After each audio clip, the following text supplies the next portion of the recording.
কলকাতার রাজপথে দাঁড়িয়ে বিজেপিকে অক্সিজেন দেওয়ার জন্য, বিজেপিকে হাওয়া লাগানোর জন্য, বিজেপি এইটাকে কাজে লাগিয়ে হিন্দু ভাইদের মধ্যে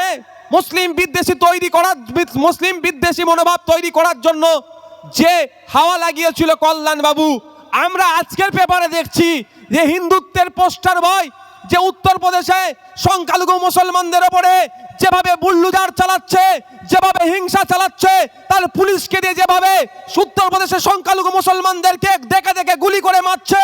এই কদিন আগে সাম্বাল মসজিদের সার্ভেকে কেন্দ্র করে 5টা মুসলিম যুবককে গুলি করে মারলো যে পুলিশ, সেই এবং যার পুলিশ উত্তরপ্রদেশের যোগী সরকারের পুলিশ, সেই যোগী সরকারকে, যোগীজিকে আমাদের শ্রীরামপুরের বিধায়ক এমপি গিয়ে ফুলের বুকে দিচ্ছে। ভাবতে হবে আপনাদের। তিনি 1 মাস আগে কি বললেন? এমন কথা বললেন যাতে পশ্চিমবাংলায় হিন্দু মুসলমানের মধ্যে দূরত্ব বেড়ে যায়। বলার পরে আমি আজকে দেখলাম তার একটা ছবি ভাইরাল হচ্ছে, যোগী আদিত্যনাথজিকে কিছু একটা গিফট দিচ্ছে গিয়ে। মানে ভাবতে পেরেছেন? এদেরটা বুঝতে হবে। ভারতবর্ষের প্রতিটা নাগরিক, সে রাজ্যের মুখ্যমন্ত্রী হতে পারে, দেশের প্রধানমন্ত্রী হতে পারে, পুলিশ হতে পারে, প্রশাসনের কর্তা হতে পারে, সরকারি কর্মচারী হতে পারে, যে কেউ এই ভারতবর্ষে সে রাজা মনে করে নিজেকে, রাজার মতো তার ক্ষমতা এই সংবিধান আমাদেরকে দিয়েছে। আর এটাই কেড়ে নেওয়ার জন্য এই অপদার্থ বিজেপি বারবার চেষ্টা করছে। আর এই বিজেপিকে পশ্চিমবাংলাতে সব থেকে বেশি যেটা সুযোগ করে দিচ্ছে সেটা তৃণমূল। তাই আজকে সময় এসেছে, আগামী দিনে এই পশ্চিমবাংলা থেকে যেমন বিজেপিকে আমরা বিতাড়িত করব গণতান্ত্রিক প্রক্রিয়ায়, সাথে সাথে তৃণমূলকে এখানে রাখলে হবে না। কারণ তৃণমূলই কিন্তু বিজেপিকে আসার রাস্তা পশ্চিমবাংলায় করে দিয়েছিল 1998 সালের পর থেকে। আর বিজেপির দলিত, আদিবাসী তথা বাবা সাহেব আম্বেদকরদের প্রতি কি অনীহার চোখে দেখে, সেই ক্ষোভের বহির্প্রকাশ সংসদে দেশের স্বরাষ্ট্রমন্ত্রী অমিত শাহজির মুখ থেকে দেখতে পেলাম। আমরা দেশের স্বরাষ্ট্রমন্ত্রী অমিত শাহজি যেভাবে আধুনিক ভারতের রূপকার বাবা সাহেব আম্বেদকর সম্পর্কে মন্তব্য করলেন, তার তীব্র ধিক্কার নিন্দা জানাচ্ছি। অবিলম্বে তিনি যাতে ক্ষমা চান, তারও আমরা এই যে স্টেজ থেকে, এই সভা থেকে দাবি তুলছি।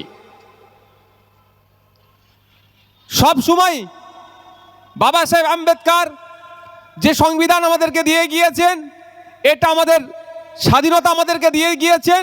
যতটুকু বলার ক্ষমতা আছে, যতটুকু প্রতিবাদ করার স্বাধীনতা দেখাতে পাচ্ছি আমরা, সবটাই কিন্তু তার দেওয়া সংবিধানের অধিকারকে সামনে রেখে। এটাই অনেকের ঈর্ষা হচ্ছে, অনেকের বুকে ব্যথা লাগছে। এইগুলোকে পরিবর্তন করার চেষ্টা করছে, সংবিধানকে পরিবর্তন করার চেষ্টা করছে। এখন আমাদের মধ্যে কিন্তু এটা ভাগ করে দেওয়া হচ্ছে, কে হিন্দু, কে মুসলমান, কে দলিত, কে আদিবাসী, এই রকমভাবে ভাগ করে দিচ্ছে কেন? প্রতিবাদ প্রতিরোধটা ঐক্যবদ্ধ সাথে না হতে পারে, প্রতিবাদ প্রতিরোধটা যেন ভাগে ভাগে হতে পারে। ঐক্যবদ্ধভাবে কৃষকরা দিল্লির সীমান্তে দীর্ঘদিন ধরে পড়ে থেকে এবং রাজ্যের বিভিন্ন প্রান্তে কে কোন ধর্মের কৃষক, কোন বর্ণের কৃষক, কোন জাতের কৃষক না ভাগ করে তাদের একটাই পরিচয়, তারা কৃষক।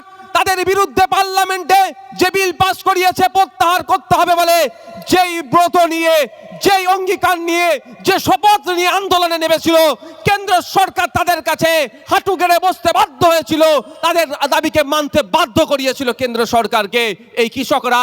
কারণ তারা ধর্মের ভাগে ভাগ হয়নি, তারা বর্ণগতভাবে ভাগ হয়নি, সেই সময় তারা জাতিগতভাবে ভাগ হয়নি। তাদের পরিচয়টাই ছিল তারা কৃষক।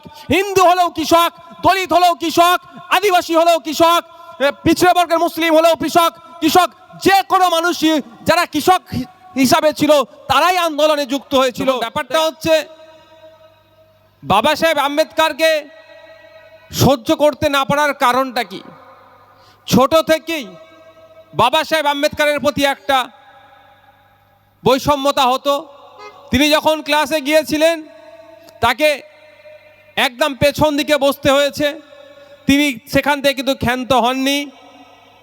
এক প্রকার তাকে স্কুল থেকে বিতাড়িত করার চেষ্টা হয়েছিল, তারপরেও কিন্তু তাকে আটকে রাখতে পারেনি বাবা সাহেব আম্বেদকর।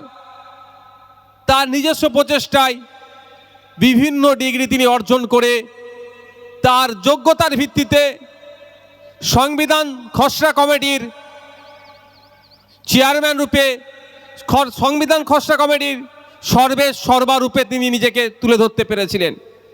দীর্ঘ 2 বছর 11 মাস 18 দিন অক্লান্ত পরিশ্রম করার পরে আমাদেরকে পৃথিবীর ইতিহাসের দীর্ঘতম সংবিধান, লিখিত সংবিধান আমাদেরকে উপহার দিলেন। যেই সংবিধানে একজন দলিত, একজন আদিবাসী, একজন হিন্দু পিছড়ে বর্গের, একজন মুসলিম সহ প্রত্যেকটা ভারতীয় নাগরিকের অধিকারের কথা সেখানে সুনিশ্চিত করে গেলেন। দুর্ভাগ্যের বিষয়, এই অধিকারগুলো অনেকের যেমন দিতে চাইছেন না, অনেকে চাইছেন এই অধিকারগুলোকে অ্যামেন্ডমেন্টের নামে, সংশোধনীর নামে এগুলোকে তুলে দেওয়া হোক। কিন্তু বাবা সাহেব আম্বেদকরের যে সংবিধান দিয়ে গিয়েছেন, সংবিধানের কোনো এই পয়েন্টগুলোকে যদি সংশোধন করতে চায় তাহলে পার্লামেন্টে 2/3 মেজরিটি লাগবে, সেটাও সংবিধানের মধ্যে দিয়ে গিয়েছেন। ফলে চেষ্টা করলেও বিজেপি সরকার তার যেগুলো চিন্তা ভাবনা সহজেই ইমপ্লিমেন্ট করতে পারছে না। আর বিজেপির দলিত, আদিবাসী তথা বাবা সাহেব আম্বেদকরদের প্রতি কি অনীহার চোখে দেখে, সেই ক্ষোভের বহির্প্রকাশ সংসদে দেশের স্বরাষ্ট্রমন্ত্রী অমিত শাহজির মুখ থেকে দেখতে পেলাম। আমরা দেশের স্বরাষ্ট্রমন্ত্রী অমিত শাহজি যেভাবে আধুনিক ভারতের রূপকার বাবা সাহেব আম্বেদকর সম্পর্কে মন্তব্য করলেন, তার তীব্র ধিক্কার, নিন্দা জানাচ্ছি। অবিলম্বে তিনি যাতে ক্ষমা চান, তারও আমরা এই স্টেজ থেকে, এই সভা থেকে দাবি তুলছি। সব সময় বাবা সাহেব আম্বেদকর যে সংবিধান আমাদেরকে দিয়ে গিয়েছেন, এটা আমাদের স্বাধীনতা আমাদেরকে দিয়ে গিয়েছেন। যতটুকু বলার ক্ষমতা আছে, যতটুকু প্রতিবাদ করার স্বাধীনতা দেখাতে পাচ্ছি আমরা, সবটাই কিন্তু তার দেওয়া সংবিধানের অধিকারকে সামনে রেখে। এটাই অনেকের ঈর্ষা হচ্ছে, অনেকের বুকে ব্যথা লাগছে, এইগুলোকে পরিবর্তন করার চেষ্টা করছে, সংবিধানকে পরিবর্তন করার চেষ্টা করছে। তাই আমরা যারা সংবিধান প্রেমী, আমাদের পূর্বপুরুষের আত্মবলিদান, আত্মত্যাগের ফলে ব্রিটিশ মুক্ত ভারত হয়েছে। আমাদের পূর্বপুরুষদের জন্যই আমাদেরকে এখন ঐক্যবদ্ধ হতে হবে, আমাদেরকে আওয়াজ তুলতে হবে। বা সংবিধানকে যারা পরিবর্তন করার চেষ্টা করছে তাদেরকে আমরা গণতান্ত্রিক প্রক্রিয়াতে জনবিচ্ছিন্ন করব, তাদেরকে হারিয়ে আমরা দেশ ছাড়া করব। আমাদেরকে ঐক্যবদ্ধ হতে হবে, আমাদেরকে প্রতিজ্ঞা করতে হবে।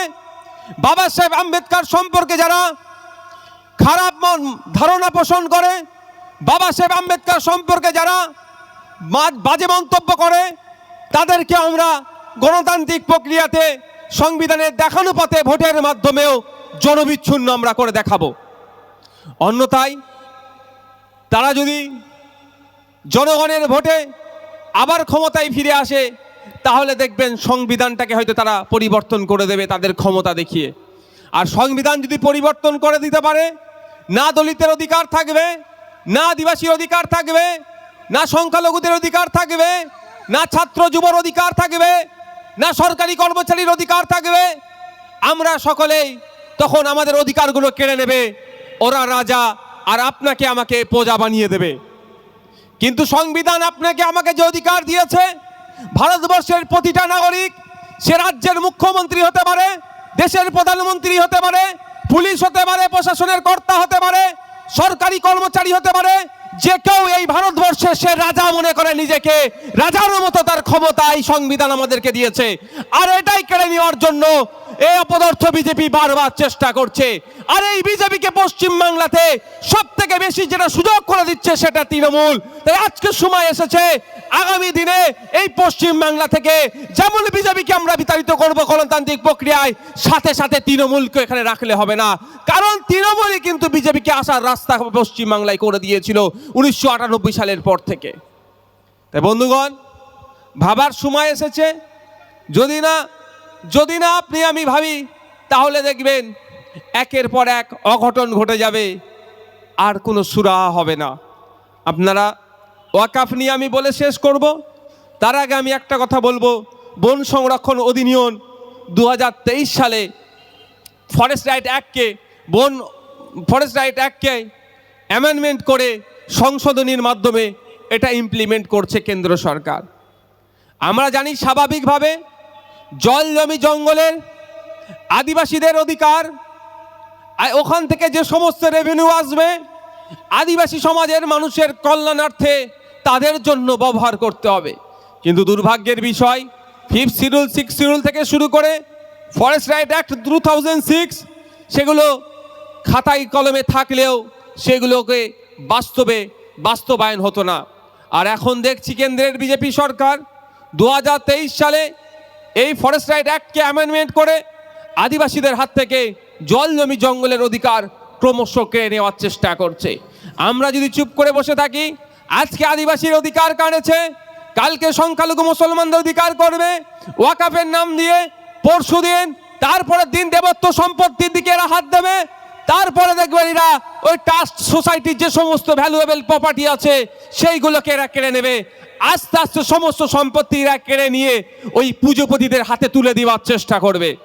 তাই সময় এসেছে, যেভাবে আমরা বিরোধিতা করছি ওয়াকফ বিলের অ্যামেন্ডমেন্টের প্রত্যাহার করতে হবে, ঠিক একইভাবে আমাদের এই মঞ্চ থেকে ইন্ডিয়ান সেকুলার ফ্রন্ট কেন্দ্র সরকারের কাছে আহ্বান করছে, কেন্দ্র সরকারকে জানাতে চাইছে অবিলম্বে আদিবাসীদের অধিকারে যে হস্তক্ষেপ করা হয়েছে ওটা আমরা মেনে নেব না। পুনরায় 2006 ফরেস্ট রাইট অ্যাক্টকে বাস্তবায়ন করতে হবে। 2023 সালের সংশোধনীর নাম করে যেভাবে আদিবাসীদের অধিকার কেড়ে নিচ্ছেন এটা কোনো মতেই আমরা মেনে নেব না। এর বিরুদ্ধে আমরা প্রতিবাদে গর্জে উঠব। বন্ধুগণ, এখন আমাদের মধ্যে কিন্তু এটা ভাগ করে দেওয়া হচ্ছে, কে হিন্দু, কে মুসলমান, কে দলিত, কে আদিবাসী, এই রকমভাবে ভাগ করে দিচ্ছে কেন?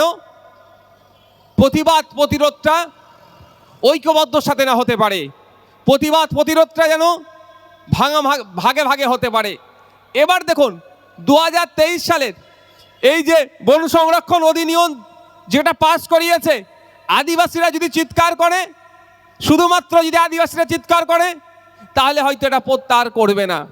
এইটার সাথে যদি সংখ্যালঘু মুসলমান, হিন্দু, পিছড়ে বর্গের সমস্ত শ্রেণীর মানুষ যদি একসাথে আওয়াজ তুলে যে কেন্দ্র সরকারকে আদিবাসীদের স্বার্থে আঘাত দিয়া বিলকে প্রত্যাহার করতে হবে, তাহলে কিন্তু এটা প্রত্যাহার করে নিতে বাধ্য হবে। ঠিক যেভাবে ঐক্যবদ্ধভাবে কৃষকরা দিল্লির সীমান্তে দীর্ঘদিন ধরে পড়ে থেকে এবং রাজ্যের বিভিন্ন প্রান্তে কে কোন ধর্মের কৃষক, কোন বর্ণের কৃষক, কোন জাতের কৃষক না ভাগ করে তাদের একটাই পরিচয়, তারা কৃষক, তাদের বিরুদ্ধে পার্লামেন্টে যে বিল পাস করিয়েছে প্রত্যাহার করতে হবে বলে যেই ব্রত নিয়ে, যেই অঙ্গীকার নিয়ে, যে শপথ নিয়ে আন্দোলনে নেমেছিল, কেন্দ্র সরকার তাদের কাছে হাঁটু গেড়ে বসতে বাধ্য হয়েছিল, তাদের দাবিকে মানতে বাধ্য করিয়েছিল কেন্দ্র সরকারকে এই কৃষকরা।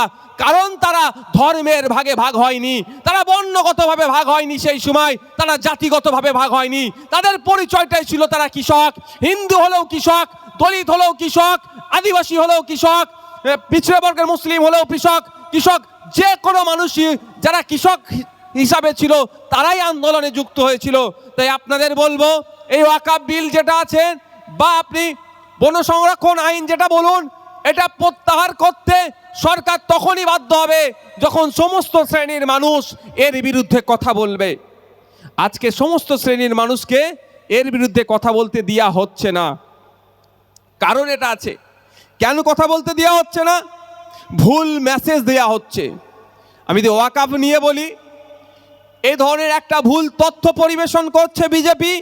আর তৃণমূলের কথা তো বলার দরকার নাই, আমার পূর্বেকার বক্তা শাহাবুদ্দিন সিরাজি সাহেব বললেন, তৃণমূলের এক এমপি বলেছেন যেখানে 20-30 জন মুসলমান নামাজ পড়বে সেটাই নাকি ওয়াকফ হয়ে যাবে।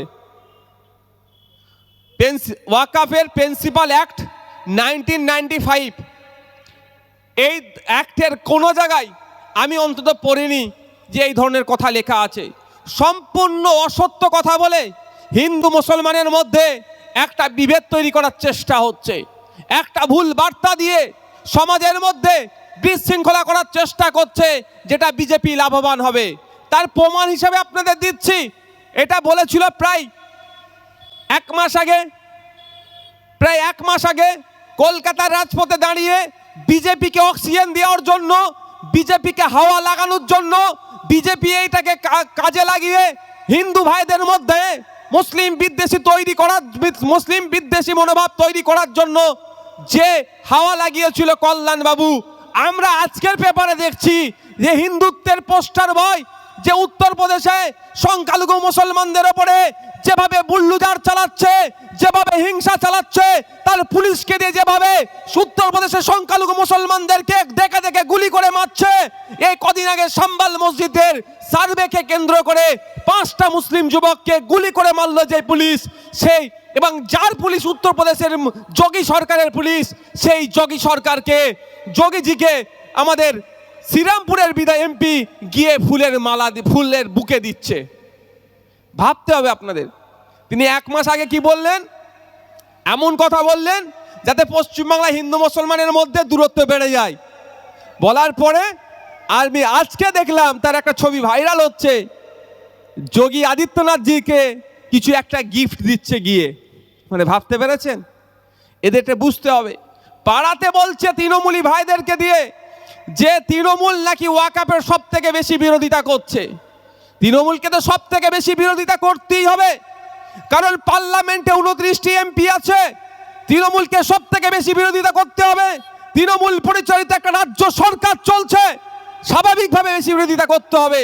কিন্তু তৃণমূলী ভাইদেরকে বলবো একটু চোখ কান খুলে দেখুন তো, সত্যি বিরোধিতা করছে না বিজেপির পালে হাওয়া লাগাচ্ছে। কেন বিজেপির পালে হাওয়া লাগাবার কথা বললাম? ওই ধরনের অবাঞ্ছিত মন্তব্য করলো, তৃণমূলের কোনো নেতার থেকে প্রতিবাদ দেখতে পেলাম না। তৃণমূলের সর্বোচ্চ নেত্রীও কোনো এই বিষয়ে বলল না যে এটা তুমি ভুল বলছো, মুসলমানরা 20-25 জন নামাজ পড়লে নাকি ওয়াকাফ হয়ে যাবে, এটা সম্পূর্ণ তুমি ভুল তথ্য দিচ্ছ, এটা বলতে শুনলাম না।